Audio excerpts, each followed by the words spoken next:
जो क्लास होने वाली इलेक्ट्रिशियन थ्योरी की होने वाली है आईटीआई फर्स्ट ईयर वालों के लिए है। वो आज आपके लिए जो मॉडल पेपर है स्टार्ट करने वाला वो आपके लिए जो क्वेश्चन है आपके लिए मिक्स क्वेश्चन होंगे। आप देख सकते हैं इस टाइप से जब आपका पेपर बनता है इस टाइप से होता है। ठीक है, 3 घंटे का आपको टाइम होता है इसमें। ठीक, लेकिन जो आपका मॉक टेस्ट है सेमेस्टर फर्स्ट का यानी कि फर्स्ट ईयर वालों के लिए होने वाला है। जो आगे की क्लास होगी उसमें मैं सेकेंड ईयर वालों के लिए लाऊंगा। ठीक है, तो सबसे पहले मैं फर्स्ट ईयर वालों के लिए कंप्लीट कर रहा हूँ। तो इलेक्ट्रिशियन थ्योरी का जो आपको प्रैक्टिस सेट लाया हूँ पेपर फर्स्ट। ठीक है, जितने भी क्वेश्चन हैं आपके एग्ज़ाम से रिलेटेड इंपॉर्टेंट क्वेश्चन बनते हैं। ठीक है, टॉप 25 क्वेश्चन होंगे इस तरह के क्वेश्चन जो आपके एग्ज़ाम में, इस तरह का पेपर जो होगा आपके एग्ज़ाम में आता है। ठीक है, तो इस क्लास को जितना हो सके अपने दोस्तों में शेयर करें और इस क्लास को पूरा देखिएगा। ठीक है, क्योंकि इंपॉर्टेंट क्वेश्चन है आपके एग्ज़ाम में बनते हैं। क्योंकि जो आज की क्लास में जो क्वेश्चन होने वाले सब ये आप किसी बुक से ही हैं। ठीक है, सभी क्वेश्चन जो है आज आपकी बुक से लाया हूँ। और जो एग्ज़ाम में जो पेपर वगैरह बनाते हैं वो ज़्यादातर क्या करते हैं, वो आपकी बुक से ही क्वेश्चन उठाते हैं। ठीक, अधिकतर क्या करते हैं आपकी बुक से ही क्वेश्चन उठा लेते हैं। और क्या जो स्टूडेंट होता है वो क्या कहता है कि जो बुक से क्वेश्चन नहीं आए, बुक से कुछ बाहर से आए, लेकिन नहीं, बुक से ही क्वेश्चन आते हैं। जो आपकी जो लैंग्वेज है थोड़ी चेंज कर देता है, ऑप्शन में थोड़ा सा हेर फेर कर देता है बस एग्जामिनर, बाकी कुछ नहीं करता। ठीक है, जो क्वेश्चन है वो आपकी बुक से उठाता है। अगर आप चाहे तो उन क्वेश्चन को अपनी बुक में भी देख सकते हैं। ठीक है, तो इसी तरह रहेगा जो आपको पेपर वगैरह आपको एग्ज़ाम में मिलेगा देखने के लिए। ठीक है, ये ना आपको ध्यान रखना है। तो इम्पोर्टेंट क्लास होगी, इस क्लास को जितना हो सके अपने दोस्तों में शेयर करें ताकि उनको भी इस क्लास का पूरा बेनिफिट मिल सके दोस्तों। ठीक है, आप वीडियो को शेयर नहीं करते हो, अपने दोस्तों में जरूर जितना हो सके इस वीडियो को शेयर करना। ठीक, तो चलिए आज क्लास को हम स्टार्ट करते हैं। कुछ न्यूमेरिकल वगैरह भी इसमें होने वाले हैं। ठीक है, वो सब मैं आपको करवाऊँगा। कुछ न्यूमेरिकल्स हैं, 1-2 न्यूमेरिकल होंगे और जो बाकी के न्यूमेरिकल्स वगैरह रह गए हैं, यानी कि इस एक क्लास और होगी इसके बाद जो प्रैक्टिस सेट होगा आपकी यही सेट होगा। उसके बाद एक क्लास में वो पूरा कंप्लीट हो जाएगा। उसके बाद फिर नए नए ऐसे जो इंपॉर्टेंट क्वेश्चन बनते हैं आपके एग्जाम से रिलेटेड वो मैं आपको करवाता चलूँगा। ठीक, चलिए तो क्लास को स्टार्ट करते हैं। तो पहला क्वेश्चन आप लोगों के सामने है कि निम्नलिखित में से कौन सी विद्युतीय मात्रा नहीं है। ये सब मैंने आपको पढ़ाया हुआ है। ठीक है, आपको यहाँ पर राइट आंसर बताना है। एक सेकेंड में आपको सही से यहाँ पर दिखा देता हूँ। अब ठीक है ना, अब यहाँ से आपको अच्छा दिखेगा। क्वेश्चन पूछ रहा है कि निम्नलिखित में से कौन सी विद्युतीय मात्रा नहीं है। ऑप्शन ए आपका वोल्टेज, बी है करंट, सी है दूरी या फिर डी पावर। 4 ऑप्शन आपके सामने, आपको राइट आंसर बताना है। विद्युतीय मात्रा नहीं है, विद्युतीय मात्रा की बात कर रहा है। बहुत ही आसान क्वेश्चन है, आप ऑप्शन देकर इसका अंदाज़ा लगा सकते हो। ऑप्शन देकर आप इसका अंदाज़ा जो है लगा सकते हो। ठीक है, चलिए राइट आंसर बताइए। जितने भी क्वेश्चन है मैंने सब आपको बेसिक से पढ़ाया हुआ है। ठीक है, जो क्वेश्चन है मैंने करवा भी रखे हैं आप लोगों को। अगर पिछली क्लासेस आपने देखी होगी तो उसमें मैंने आपको बताया हुआ है। तो दूरी आपका यहाँ पर जो है राइट आंसर हो जाएगा दूरी सबसे अलग है। वोल्टेज भी है भैया, आपका करंट भी होता है और पावर भी होता है। तो यहाँ पर जो आपका राइट आंसर हो जाएगा ऑप्शन नंबर सी के साथ जाएगा, यानी कि दूरी जो है आपका यहाँ पर राइट आंसर हो जाएगा। ठीक, सेकंड क्वेश्चन आप लोगों के सामने आ चुका है। करंट मापा जाता है, क्या पूछ रहा है, करंट किस में हम मापते हैं। चलिए, धारा की बात कर रहा है। आपने देखा होगा धारा जब भी हम मापते हैं तो उसमें क्या आता है, ए आता है। ठीक, क्या आता है, ए ऐसे आता है। जब भी हम कुछ भी सोल्व करते हैं धारा में तो इस टाइप से ए आ जाता है। तो एक ए क्या होता है, तो ये क्या होता है आपका एम्पियर होता है। क्या, एम्पियर। तो यहाँ पर जो आपका राइट आंसर होगा एम्पियर हो जाएगा। ठीक, चलिए अब बढ़ते हैं आपके अगले क्वेश्चन की ओर। तो अगला क्वेश्चन आप लोगों के सामने आ चुका है कि स्थिर विद्युत का एक ऐसी शाखा है जिसमें, अब आपको ऑप्शन बताना है इसमें राइट आंसर क्या होगा। चलिए, चालकों के बीच के अंतर में ऊर्जा का प्रवाह का अध्ययन होता है, बचे हुए आवेश का अध्ययन होता है, या संचल आवेश का अध्ययन होता है, या आवेशित ऊर्जा का अध्ययन होता है। अब आपको राइट आंसर बताना है किसके साथ जाएगा।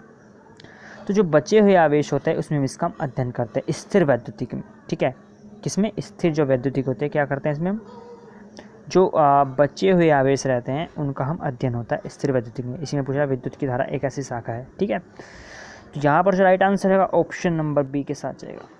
ठीक है, ऑप्शन नंबर बी जो है आपका यहाँ पर राइट आंसर हो जाएगा।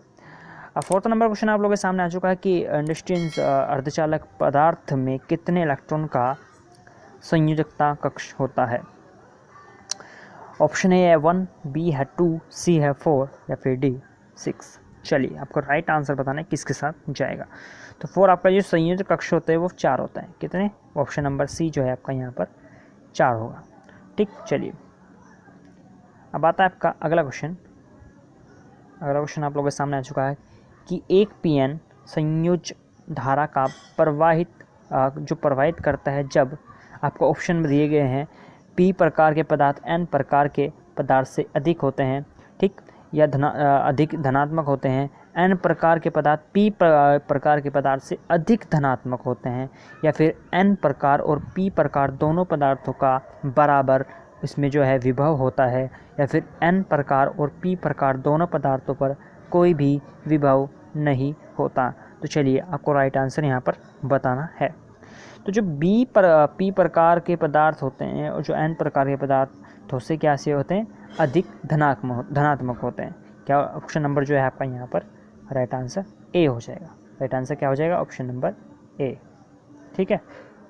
चलिए अब अगला क्वेश्चन आप लोगों के सामने है कि प्रतिरोध मापा जाता है। मोस्ट इम्पोर्टेंट क्वेश्चन है, आसान क्वेश्चन है, बार बार रिपीट होता है, बार बार एग्ज़ाम में। आपके ये नहीं कि ITI में जो कंपटीशन है एग्ज़ाम वगैरह भी होते हैं, इसमें भी इसका क्वेश्चन पूछ लिया जाता है, तो इसलिए इम्पोर्टेंट क्वेश्चन है।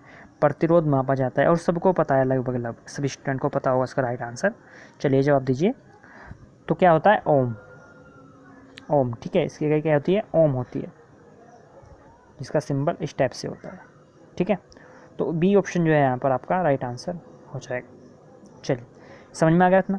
चलिए अब बढ़ते हैं आपके अगले क्वेश्चन की ओर।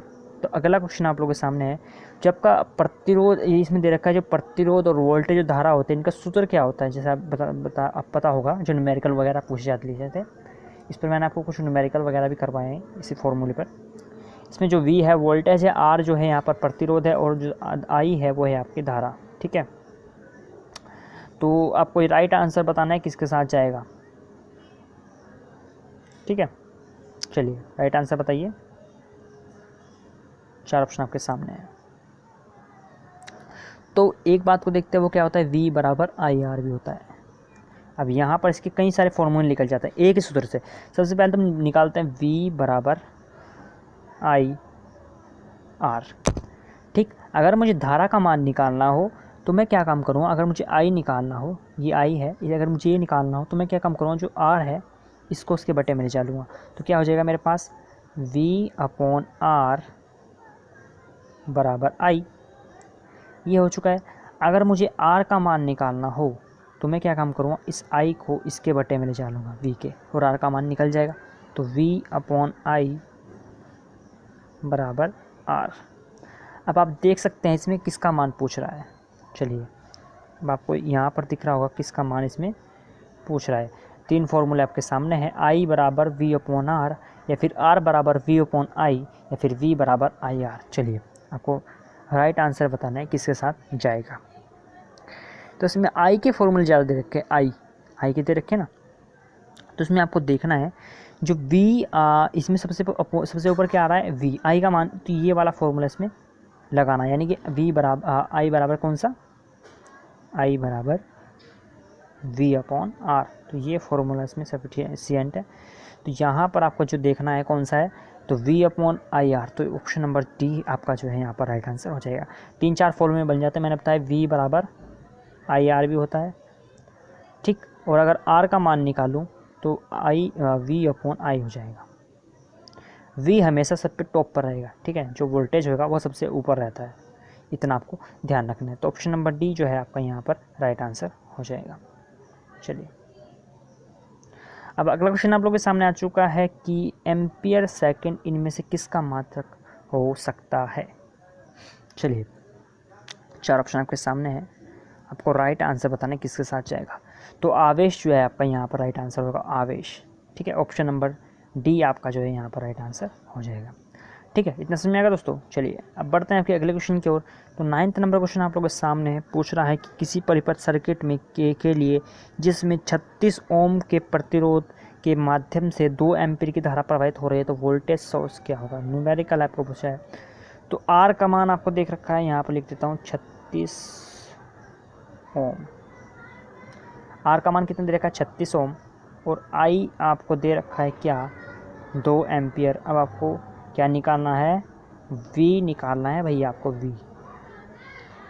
अब R भी दे रखा है, I भी दे रखा है, निकालना क्या है, V। तो फॉर्मूला कौन सा लगेगा, V बराबर IR, ठीक है, जो हमने अभी पीछे जो क्वेश्चन गया उसमें पढ़ा।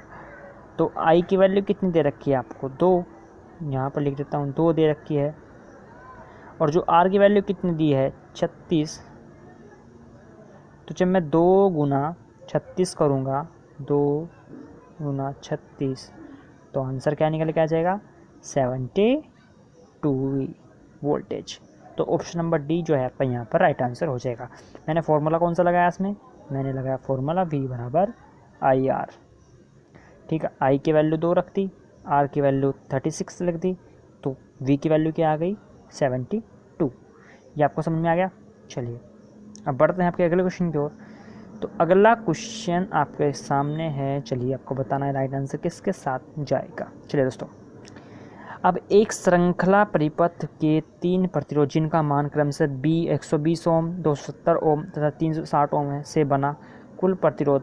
अब ये श्रृंखला परिपथ क्या है, तो ये सीरीज़ की बात कर रहा है, सीरीज़ में जैसे सेमी एस टाइप से जो बोलते हैं सीरीज़ में। ठीक है, कोई भी प्रतिरोध होता है इस टाइप से, एक सेकेंड यहाँ पर इस टाइप से, ये मैंने उसमें संधारित्र में बना देता, तो इस टाइप से जो आपका प्रतिरोध जुड़ता है वो इस टाइप से जुड़ता है सीरीज़ में। ठीक है, तो इसकी बात कर रहा है। तो इसमें क्या दे रखा है, एक दे रखा है आपको 120 और एक कितना दे रखा है आपको 270 और एक कितना दे रखा है आपको 330। तो आपसे R का मान पूछ रहा है, क्योंकि कुल टोटल जो है प्रतिरोध आपसे पूछ रहा है कि टोटल प्रतिरोध कितना होगा। तो जो मैंने आपको जो पिछली क्लासेस हुई हैं 2-3 क्लासेस में आपको करवा भी रखा है। ठीक है, कि जो सीरीज़ वाला फॉर्मूला होता है क्या होता है मेरे पास, R बराबर R1 plus R2 plus R3, ये मेरे पास फॉर्मूला होता है। अब आपको R1 का मान कितना दे रखा है 120 प्लस R2 का मान कितना दे रखा है 270 प्लस और R3 का मान कितना दे रखा है 330। तो आप जब इसका टोटल करेंगे तो ये 0, ये आएगा आपका 2, ये 7, तो 720 ओम जो है आपका यहाँ पर राइट आंसर हो जाएगा। ठीक है, R का मान कितना निकल जाएगा 720 जो है आपका यहाँ पर राइट आंसर निकल के आ जाएगा। तो राइट आंसर क्या होगा आपका, ऑप्शन नंबर सी आपका यहाँ पर राइट आंसर हो जाएगा। मैंने क्या बताया आपको, R का मान कितना, मैंने फॉर्मूला कौन सा लगाया कि R बराबर R1 plus R2 plus R3, ये मैंने फॉर्मूला लगाया। ठीक है, इतना आपको ध्यान रखना है। तो राइट आंसर क्या होगा आपका, ऑप्शन नंबर सी जो है आपका यहाँ पर राइट आंसर हो जाएगा। ठीक है, सीरीज़ की बात कर रहा था। अगर ये मैं बात करूँ पैरेलल यानी कि जो समानांतर होता है उसका क्या होगा, उसमें होगा 1/R बराबर, ये बराबर यहाँ पे दोबारा लिखता हूँ कि 1/R बराबर 1/R1 प्लस 1/R2। तो इस टाइप से चलता रहता है, R3 R4 इस टाइप से चलता रहता है। ये सिर्फ बटे में आ जाता है और वो कैसे में होता है, वो जुड़ता है मतलब सीरीज़ में जुड़ जाता है सीधे तरीके से। ठीक है, तो ये आपको ध्यान रखना है। चलिए अब बढ़ते हैं आपके अगले क्वेश्चन की ओर। तो अगला क्वेश्चन आप लोगों के सामने आ चुका है, देखिए। चलिए अगला क्वेश्चन आप लोगों के सामने आ चुका है, किरचॉफ का वोल्टेज नियम इनमें से किसके संरक्षण के नियम पर आधारित है। चलिए, किरचॉफ का वोल्टेज नियम इनमें से किसके संरक्षण के नियम पर आधारित है। राइट आंसर बताना है क्वेश्चन का आपको। तो ऑप्शन नंबर जो है आपका यहाँ पर बी आपका राइट आंसर हो जाएगा, ऑप्शन नंबर बी। ठीक है दोस्तों, जो इसमें से कुछ न्यूमेरिकल वगैरह जो छूटे हैं वो मैं आपकी अगली क्लास में कहूँगा, क्योंकि यहाँ पर स्क्रीन पर थोड़ी सी लिखने में दिक्कत होती है। ठीक है, जो पिछला 11वां क्वेश्चन गया और न्यूमेरिकल था, थोड़ा सा लंबा क्वेश्चन था, वो न्यूमेरिकल सोल्व करने में थोड़ा सा दिक्कत होती है इस पर करने में। तो जो अगली जो क्लासेस होंगी ये कंप्लीट करवाने के बाद मैं आपको जो कैमरा वगैरह उसमें मैं आपको सभी से आपको अच्छे तरीके से समझा दूंगा। ठीक है, लेकिन यहाँ पर जो स्क्रीन पर थोड़ा सा लिखने में, यहाँ पर ड्रॉ करने में थोड़ी सी दिक्कत होती है, तो अपना को थोड़ा सा मैनेज करना होगा। ठीक है, कोई बात नहीं, जो न्यूमेरिकल वगैरह मैं सब आपको कंप्लीट करवा दूँगा, इसके ऊपर टेंशन लेने की कोई ज़रूरत नहीं है। ठीक है, चलिए तो यहाँ पर पूछ रहा है क्या कि किरचॉफ का वोल्टेज नियम इनमें से किसके संरक्षण के नियम पर करता है, तो ऊर्जा के किस पे, ऊर्जा जो है आपका यहाँ पर राइट आंसर हो जाएगा, ऑप्शन नंबर बी आपका जो है यहाँ पर राइट आंसर हो जाएगा। ठीक है, अब अगला क्वेश्चन 13वां क्वेश्चन आप लोगों के सामने है कि विद्युतीय ऊर्जा का मात्रक क्या होता है। विद्युतीय ऊर्जा का मात्रक क्या होता है? किलोवाट घंटा। ठीक है, किलोवाट घंटा। चलिए अब बढ़ते हैं आपको अगले क्वेश्चन की ओर। तो यहाँ पर जो इसका राइट आंसर क्या हो जाएगा? बी ऑप्शन जो है आपका यहाँ पर राइट आंसर हो जाएगा। ठीक है, चलिए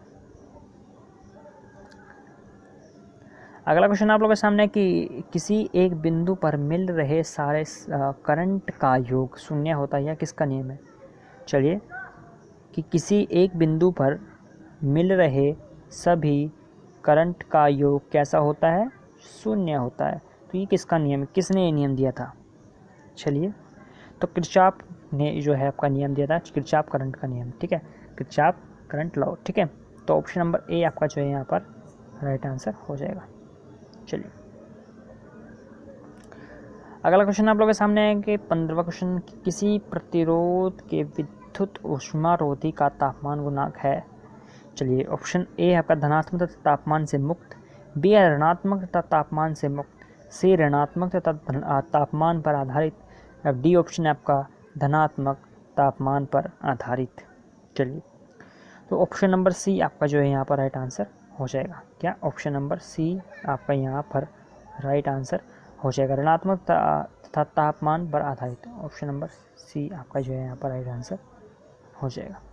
अगला क्वेश्चन आप लोगों के सामने आ चुका है, 16वां, किस पदार्थ का प्रतिरोध निर्भर करता है? जो पदार्थ प्रतिरोध है किस पर निर्भर करता है?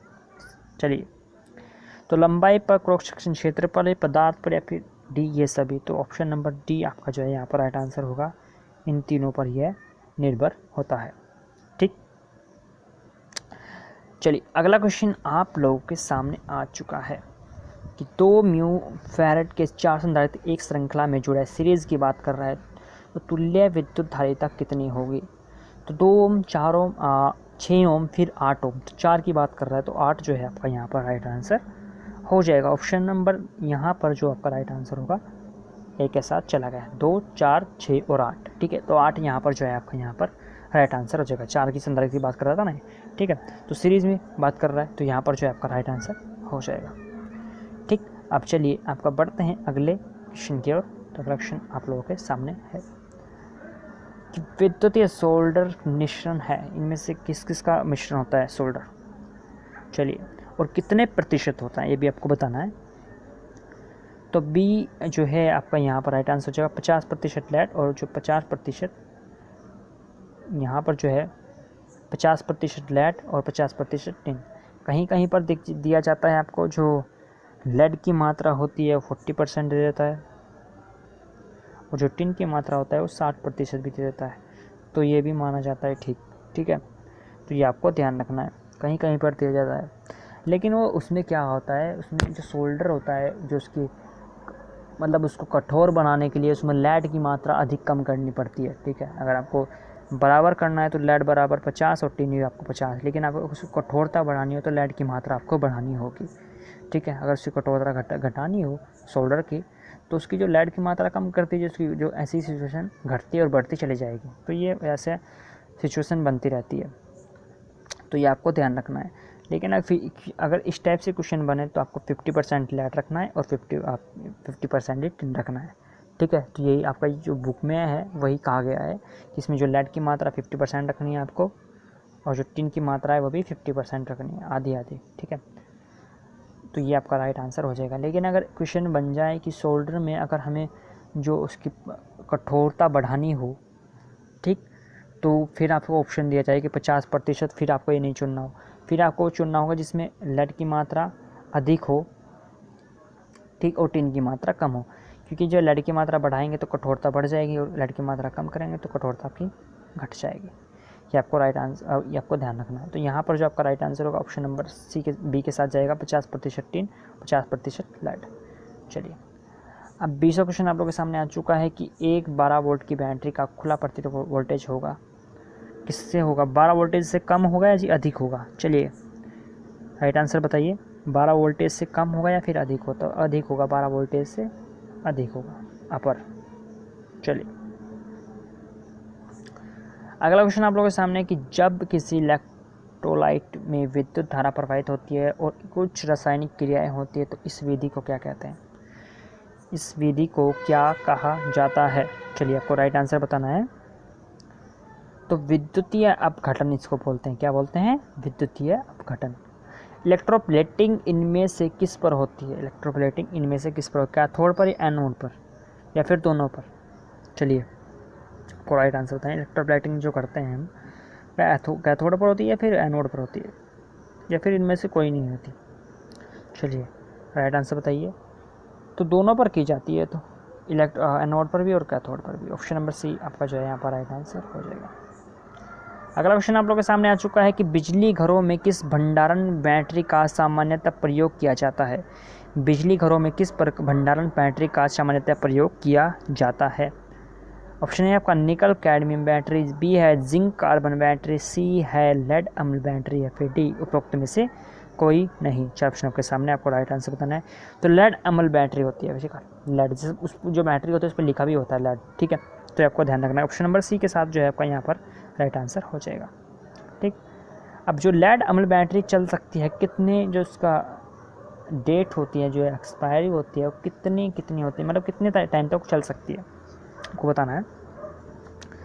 चलिए आपको राइट आंसर बताना है। तो 2 से 5 वर्ष वह चल सकती है। किसने? 2 से 5 वर्ष। ये इसकी गारंटी वगैरह भी दी जाती है, 2 वर्ष, ठीक है, 2 वर्ष दी जाती है, जिसको 24 महीने अधिकतम जो बोलते हैं ना कि 24 मंथ की इसकी जो गारंटी होती है, ठीक है। तो ये आपका राइट आंसर है, 2 से 5 वर्ष, तो इसका राइट आंसर हो जाएगा। चलिए लास्ट क्वेश्चन आप लोगों के सामने है कि चुंबकीय प्रवाह घनत्व मापा जाता है। चुंबकीय प्रवाह घनत्व मापा जाता है, तो किस में मापते हैं? वो मापते हैं दोस्तों हम टेस्ला में हम जो है चुंबकीय प्रवाह घनत्व मापते हैं, ठीक है। तो ये थे आपको टॉप इंपोर्टेंट क्वेश्चन जो मैंने इस क्लास में आपको डिस्कस कराए, ठीक है। आई होप ये क्लास आपको अच्छी लगी होगी, तो लाइक कीजिए, शेयर कीजिए, सब्सक्राइब कीजिए चैनल को, चैनल पर नए हो तो, ठीक। तो मिलते हैं अगली क्लास में, आज के लिए इतना ही दोस्तों।